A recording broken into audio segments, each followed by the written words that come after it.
The Flying Kipper. Lots of ships use the harbour at the big station by the sea.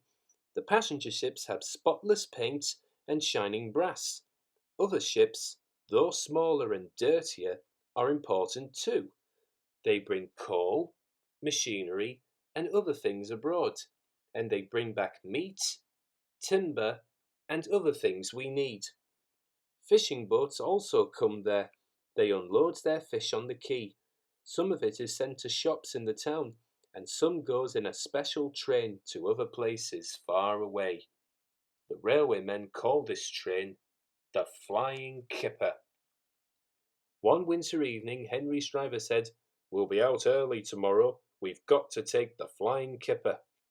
"Don't tell Gordon," he whispered, "but I think if we pull the Kipper nicely, the Fat Controller will let us pull the Express."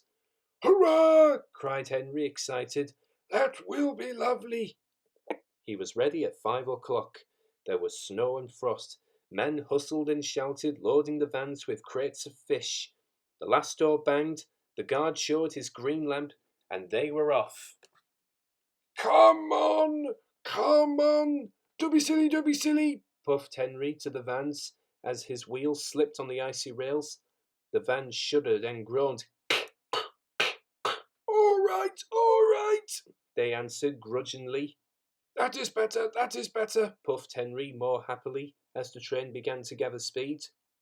Thick clouds of smoke and steam poured from his funnel into the cold air, and when his firemen put on more coal, the fire's light shone brightly on the snow around. Hurry, panted Henry.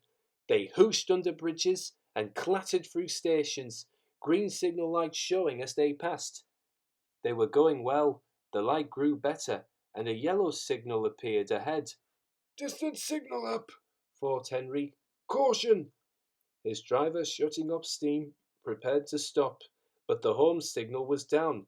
"All clear, Henry. Away we go." They couldn't know the points from the main line to a siding were frozen, and that signal had been set at danger.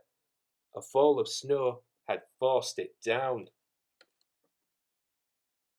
A goods train waited in the siding to let the Flying Kipper pass.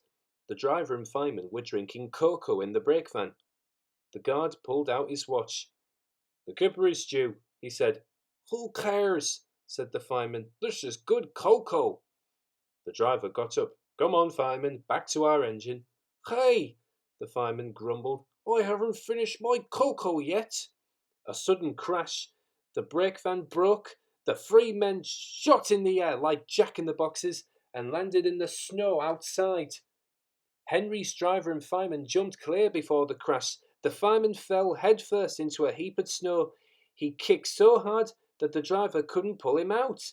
Henry sprawled on his side. He looked surprised. The goods train fireman waved his empty mug. "You clumsy great engine! The best cup of cocoa I've ever had, and you bumped into me and spilled it all." "Never mind your cocoa, fireman," laughed his driver. "Run and telephone the breakdown gang." The gang soon cleared the line, but they had hard work lifting Henry to the rails. The Fat Controller came to see him. "The signal was down, sir," said Henry nervously. "Cheer up, Henry, it wasn't your fault. Ice and snow caused the accident. I'm sending you to Crewe, a fine place for sick engines. They'll give you a new shape and a larger firebox. Then you'll feel a different engine and won't need special coal anymore. Won't that be nice?" "Yes, sir," said Henry doubtfully. Henry liked being at Crewe, but was glad to come home. A crowd of people waited to see him arrive in his new shape. He looked so splendid and strong that they gave him 3 cheers. "Thank you very much," he whistled happily. "I am sorry to say that a lot of little children are often late for school because they waited to see Henry go by. They often see him pulling the express, and he does it so well that Gordon was jealous. But that's another story."